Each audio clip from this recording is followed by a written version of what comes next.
夕阳的金辉洒满迦毗罗卫国的王宫，悉达多太子独自伫立在露台之上，目光越过三重巍峨的宫殿。那是父王净饭王为他筑起的无忧之城，黄金为瓦，美玉为阶，满园奇花异草终年不败，无数侍从随时候命，只为隔绝世间一切疾苦。可太子的眉宇间却没有丝毫沉溺奢华的欢愉。他望着园中步履蹒跚的白发老仆，望着宫女鬓边悄然生出的银丝，一颗追问的心从未停歇。为何生命总有衰老？为何欢愉转瞬即逝？这世间是否存在一种永恒的安宁？在太子的再三恳请下，净饭王终于应允他出宫巡游。车驾行至城外，第一道景象便击碎了王宫的庇护。一位老者拄着拐杖，佝偻着身躯，牙齿脱落，目光浑浊，每一步都走得无比艰难。太子心中一震，追问侍从：人人都会如此吗？侍从低头答道：殿下，生老病死是众生难逃的宿命。车行不远，又遇一位重病之人卧于路旁，面色蜡黄，气息奄奄，在病痛的折磨中苦苦挣扎。太子驻足良久，眼中满是悲悯。再往前，送葬的队伍哭声震天，一具冰冷的尸身被白布包裹，亲友们捶胸顿足，却终究留不住逝去的生命。死亡的阴影让太子陷入了深深的沉思。就在此时，一位身披袈裟的沙门从旁走过，他眉目舒展，步履沉稳，虽衣衫褴褛，却透着一种超脱尘世的宁静。太子豁然开朗，原来世间真有摆脱苦难的道路，那便是舍弃世俗牵绊，追寻生命的真谛。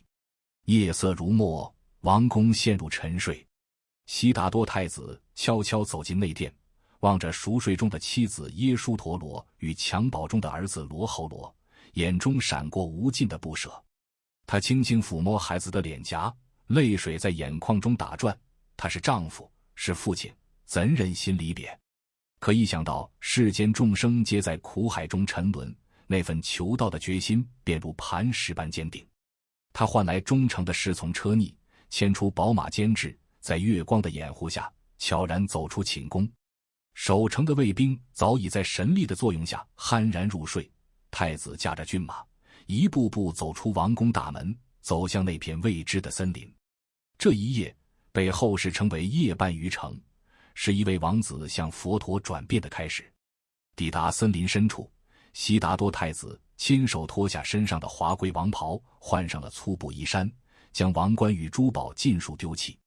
他剪断长发，以野草为席，以泉水为饮，正式成为一名追寻真理的苦行者。在寂静的林间，他每日端坐于大树之下，闭目冥想，关照内心。晨曦微露时，他迎着朝阳修行；夜幕降临时，他伴着星光沉思。蚊虫叮咬，风雨侵袭，他全然不顾，心中唯有一个信念：破除迷惑，找到解脱苦难的法门。他的身影在苍茫林海中显得渺小，却又因那份执着而无比挺拔。为了探求真理的边界，悉达多开始了最严苛的苦行。他每日仅食1麻1米，身形日渐消瘦，肋骨根根分明，四肢虚弱的几乎无法支撑身体。他与5位苦行者一同在山中修行，彼此激励，坚守着以苦为师的信念。3年时光转瞬即逝，他的身体已濒临极限，意识却依旧清醒。直到某天，他因过度饥饿与疲惫轰然倒地，意识模糊之际，一位名叫苏加达的牧羊女恰巧路过，见他气息奄奄，牧羊女心生怜悯，将随身携带的乳糜恭敬地奉上。悉达多太子接过乳糜，缓缓咽下，温润的食物滋养了枯竭的身体，也让他猛然醒悟，极端的苦行与沉溺的享乐皆是修行的偏执，真正的正道当在两者之间。恢复体力后，悉达多告别了5位苦行者，独自来到尼连禅河畔的菩提树下。他在树下铺好吉祥草，结跏趺坐，立下誓言：今日若不能证得无上正等正觉，我便永不起身。夜幕降临，狂风呼啸，暴雨倾盆，无数妖魔鬼怪化作各种幻象前来侵扰，试图动摇他的意志。可太子心如止水，不为所动，以坚定的禅定力降服了所有心魔。他关照着自己的呼吸，关照着心念的生灭，回溯着无数前世的轮回，终于在黎明破晓的那一刻彻悟了生命的真谛。